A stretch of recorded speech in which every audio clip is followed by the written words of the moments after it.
Assalamu alaikum warahmatullahi wabarakatuh. Amani ya Mwenyezi Mungu pamoja nanyi popote ambapo mnatazama runinga taifa hapa mjini Goma.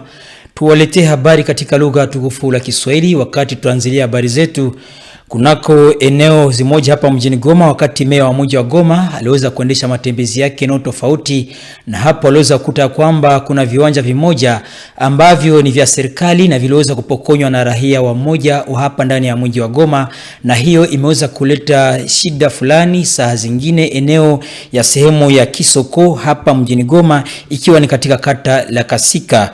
Mengi ni katika ripoti yake Chantal Sibazuri. Meya wa mji wa Goma aliendesha matembezi siku ya pili tarehe 1 April ndani ya kata mbalimbali hapa mjini Goma. Julien Katembo ndaliene alisindikizwa na viongozi mbalimbali wa chama AFC M23. Alianza kwanza kuchunguza hali ya kazi inayoendeshwa kwenye parkingi ya Rond-Point Ruchuru. Kisha hapo akajielekeza kwenye nafasi ya machinjio ya Kahembe kujionea namna hali inaendelea maeneo hayo. Kulionekana hali ya huzuni kwenye soko inayoitwa Kisoko ndani ya kata Kasika. Imetambulika kwa huzuni ya kwamba wanja nyingi ya serikali ziliwezwa kuibwa na watu kwenye Kisoko, hali ambayo ilihuzunisha viongozi. Tumsikilize meya wa mji Katembo. Tulifanya travail ya itinerance kushuka ku terrain mkartie Mabanga Nord na kartie Kasika. Tunakia mkisoko ya mkartie Kasika. Tunakia kutana kama mlongo ya leta watu washaka na ile haiwezekani. Sasa nikusema nini tutafanya commission yenye itakuwa charge na burgometre wa commune yenye quartier napatikana ndani, na burgometre wa commune ya Karisimbi, chef de quartier wa Mabanga Nord na chef de quartier wa Kasika. Tuikale tufanye commission tuone kama tutapata solution ya namna gani. Pekee ni kweli juu ya kusaidia raia, sababu raia ya Goma kusha pesa mingi. Nikusema tukaongea, tunaikala kwa meza, tutapata solution yenye iko palliative, solution yenye inaweza kusaidia na leta na raia yetu, na ile juu lazima sana. Kwa nikusema pour tour nje iko na shida, lakini katikati ya soko tutaweza kuleta trakter inasawanisha. Trakter kisha sawanisha, tuone kama tutaleta raia watoke barabara wapie wapatikane kusoko. Raia mwenye kuna besoin ya kitu atakifuata ndani ya soko. Tuweke ordre. Donc nous sommes venus maintenir, remettre, faire retourner l'ordre public. Donc tuweke usawa kwa kila kitu. Mtafahamu kwamba kamisheni ya kufuatilia swala hili imeundwa, ikiwemo kiongozi wa mtaa wa Karisimbi, kiongozi wa kata Mabanga Nord na kiongozi wa kata ya Kasika, ili kufuatilia shida hiyo kuna soko ya Kisoko. Shukrani kwako Bibi Chantal Sibazuri kwa uchambuzi huo wa habari. Tuendelee na habari zingine hapa mjini Goma.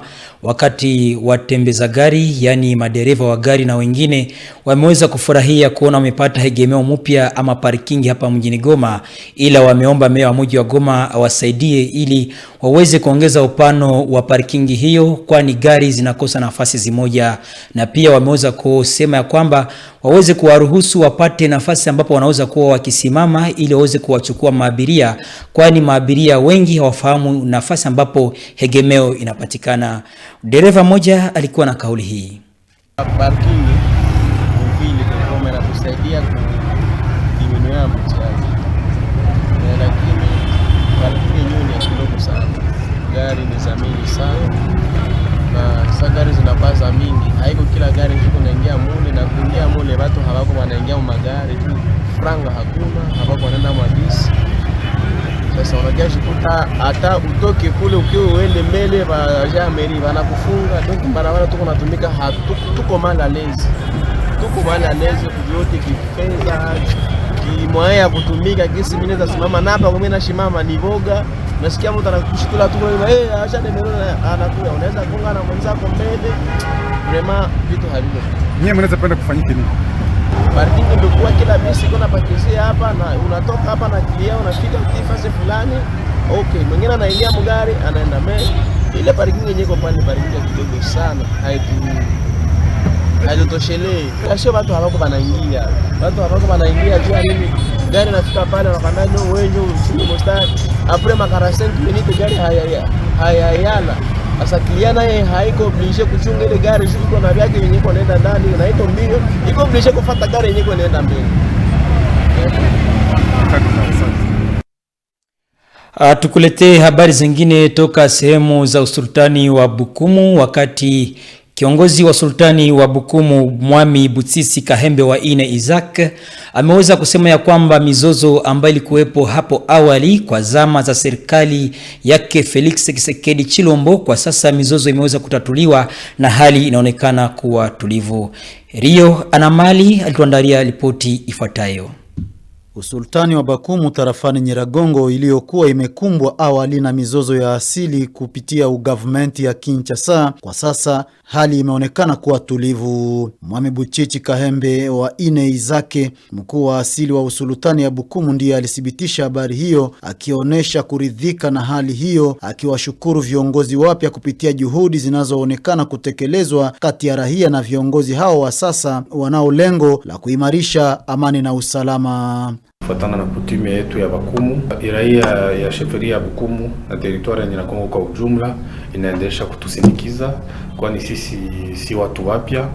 Tunasindikizwa na serikali ya mouvement AFC M23, coordinateur wetu Corneille Nanga, coordinateur adjoint president Bisimwa, Bertrand Bisimwa, na vile jemadari akiwa coordinator wa jeshi la M23 General Sultani Makenga mwenye anaendesha kutupatia security. Mwami Buchichi Kahembe anatoa wito kwa raia wa usultani wa Bukumu kuishi kwa amani, wakipiganisha chuki miongoni mwao. Wakongomani wote wanapaswa kuheshimiana, kila mtu iko na droit ya kuishi kwao, awe mrefu awe mfupi. Ile kitu ya tribalisme, ya exclusion, ya stigmatisation ni kufanya iwezekanavyo ila kila mtu aweze kubakia haki yake na kila mtu aweze kuishi kama mkongomani kweli. Ni vema kufahamu ya kwamba mwami wa asili ya usultani ya Bakumu tarafani Nyiragongo, Buchichi Kahembe, ni mwami wa ine. Baada yake Mwami Kahembe Buunda Polo aliyekuwa mwami wa kwanza, Buchichi Kahembe Benoit aliyekuwa mwami wa pili, pia Mwami Buchichi Godefroy ni mwami wa tatu. Shukrani kwako Rio Anamali kwa uchambuzi huo. Tukuletea habari zingine, wakati kiongozi ya usikae na mambo ya utamaduni na pia filamu hapa mjini Goma, Bwana Eric Difon ameweza kusema ya kwamba wanasana wa hali ya utamaduni na wale wa filamu wanaendelesha kazi zao vizuri ili kuboresha kazi yao kwa namna ambayo inakuwa kwa sawa. Bwana Eric Difon alikuwa na kauli ifuatayo. Sinema Mgoma iko na evolution. Sinema Mgoma isha evolue par rapport à masiku za mbele. Leo kunaona mafilme za Goma ziko na kalite iko ya yulu, banajikaza kuweza kutatua ile mashida technique, parce que shida technique ndio ilikuwa inakuwa shida sana masiku za mbele. Leo hii kushakuwa bajen, kushakuwa basinasi biko naweza kuproduce mafilme ziko na kalite. Mais yakuwa mwisho tungali tunaweza kuangalia kizi gani ya initier batu kwa formation.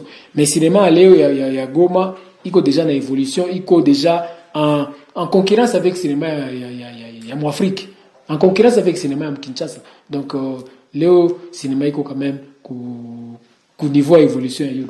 Magumu yenye iko mu cinéma ni ile magumu kutokana na formation. Kwa problème ya formation. Il faut batu ba faire film cinéma iko nani métier yenyewe unalamuka tu unaenda unakuwa cinéaste. Unalamuka tu unaenda unaanza fa film. Inaomba kuwe formé. Alors les magumu sasa ni hakuna ile ma opportunités za mingi za formation aziko. Mais kufuatana na vituo kuko ma maison mbili tatu zenye mbili kuko ile Afrika na kuko foyer culturel azo ndio ziko zinasaidia ba jeune kupata formation kidogo. Mais alors yenye iko ni kusema keno magumu iko mu niveau ya formation, magumu iko mu niveau ya pesa, parce que cinéma ni pesa. Na hakuna mtu anaweza tia pesa zenye zitarudia. Na sinema iko unakamata pesa unaenda Dubai unauza fera beton unaleta unojisha. Sinema ifo unatia pesa, unachunga, unafuatilia ti gizi gani na utarucha pesa yako. Ndio magumu ni ile pesa ya kutia mu sinema na ile maformation yenye tuko nazo lazima. Ani kupitia habari hizo za utamaduni ndipo tunakomesha habari zetu mnamo lugha tukufu la Kiswahili. Shukrani kwako ambaye uliweza kuandamana nasi tangu mwanzo hadi mwisho ya habari. na kushii kuendelea kutazama runinga yako ya taifa RTNC mjini Goma ili kuweza kupata programu zingine ambazo zitaweza kufuata habari zetu. Kwaherini. Wahadha, assalamu alaikum wa rahmatullahi wa barakatuh.